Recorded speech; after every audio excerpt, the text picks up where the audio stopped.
Mathieu, notre journaliste au lever de coude légendaire, a dérivé jusqu'à Amsterdam à la rencontre d'un nouveau compagnon d'ivresse. L'artiste allemand Wille-Ad Eilers, alias Wayne Horse. À 39 ans, ce grand ado fait tout son possible pour perdre le contrôle de ses toiles et s'embrouiller les pinceaux avec méthode. Alors ? Parmi ses faits d'armes, Wayne Horse a notamment peint bourré comme un âne. Dis-nous, Wayne, c'est quoi la boisson qui t'a vraiment donné des ailes?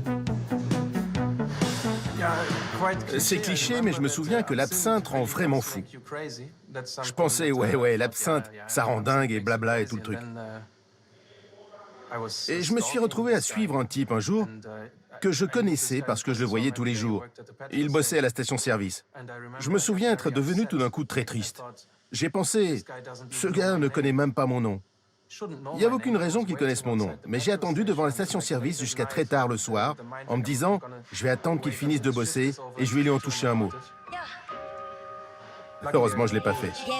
Ces dernières années, Wayne Horse s'est fait une spécialité des scènes de banquets dantesques ou des tableaux de fin de soirée. Ces moments où la nuit titube après le verre de trop et où la fête tourne au vinaigre.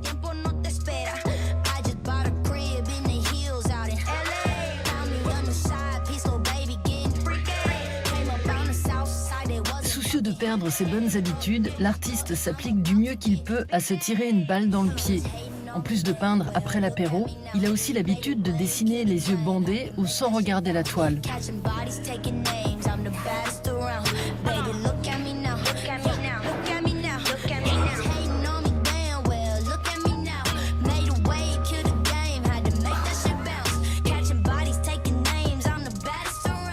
Pendant des années, mon principal objectif était de créer un dessin aussi précis qu'une image imprimée. Quand je suis enfin arrivé près du but, j'ai réalisé que... j'ai pensé, qu'est-ce que nous dit ce dessin? Et la seule chose, à mon sens, qu'il disait, c'était « Regardez comme je suis doué ». Je me suis dit que c'était vraiment un message très, très ennuyeux. Alors j'ai décidé qu'il fallait que je détruise tout ça. C'est là que j'ai commencé tout ce que j'appelle « casser la main », c'est-à-dire toutes ces expériences de dessin à l'aveugle, à la main gauche, tout un tas d'exercices pour me sortir de ce que je connaissais. Peut mieux faire, c'est pas le truc de Wayne qui préfère sortir de sa zone de confort et se vautrer dans le mal foutu. Salut, je suis unique. Dans son atelier mezzanine, situé au-dessus d'un restaurant de la rive nord d'Amsterdam, l'artiste s'est mis à la peinture à l'huile et recouvre les murs de ses fresques orgiaques bourrées de trognes d'ivrogne dégoulinant jusqu'au sol. C'est une soirée fantastique pour elle, parce qu'elle se sent au top. Alors ce soir, elle va grimper sur le bar. Ce gars s'en fiche un peu, mais ça n'a pas d'importance parce qu'il a des yeux et qu'il la regarde. Alors elle va s'asseoir là-dessus, dégager ce putain de journal de la table et dégommer le verre. On s'en fout, je suis là, fais avec.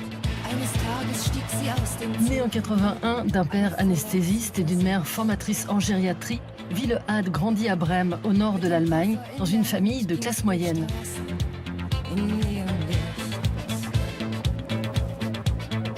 Détendu, ses parents lui laissent repeindre les murs de sa chambre, sur lequel le jeune Wille-Ad dessine des scènes de chaos et de guerre monstrueuses.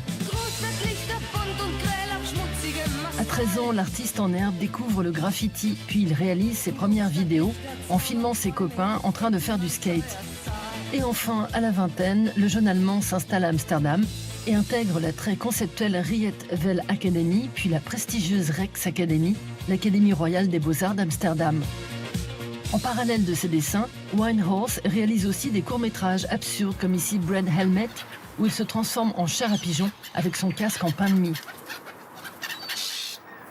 Il est aussi l'auteur d'une série de vidéos où on peut constater qu'il n'est pas commode de se déplacer en costume de morse.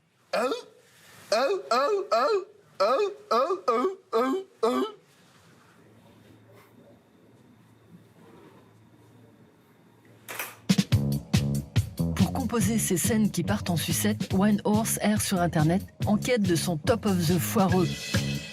Les photos de vacances et de fiesta en Espagne. Ibiza, Majorque, c'est vraiment horrible. Quand je vois ces photos de nuit, c'est comme une guerre contre rien. Les personnes âgées racontent souvent des histoires de guerre. Eh bien, je pense que les nouvelles générations raconteront, elles, des histoires de vacances à Majorque. La guerre de notre génération, c'est qu'on en est au point, à la Pinte, on est à deux doigts de vraiment comprendre ce que notre société fait à notre planète. Mais aider à résoudre ce problème est une voie difficile et périlleuse. Alors, en attendant, boire jusqu'à l'aveuglement est une option plus simple. Je viens d'acheter ce chariot à un fast-food. D'une certaine façon, c'est sympa qu'il ait cette histoire-là. Petite démonstration de peinture à l'aveugle.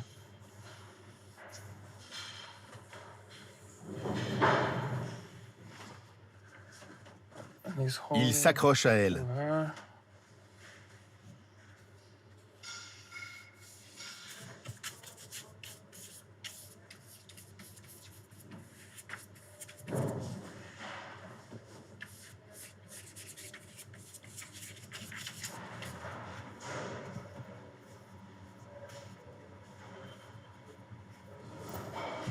Elle dit « nous contre le reste du monde ».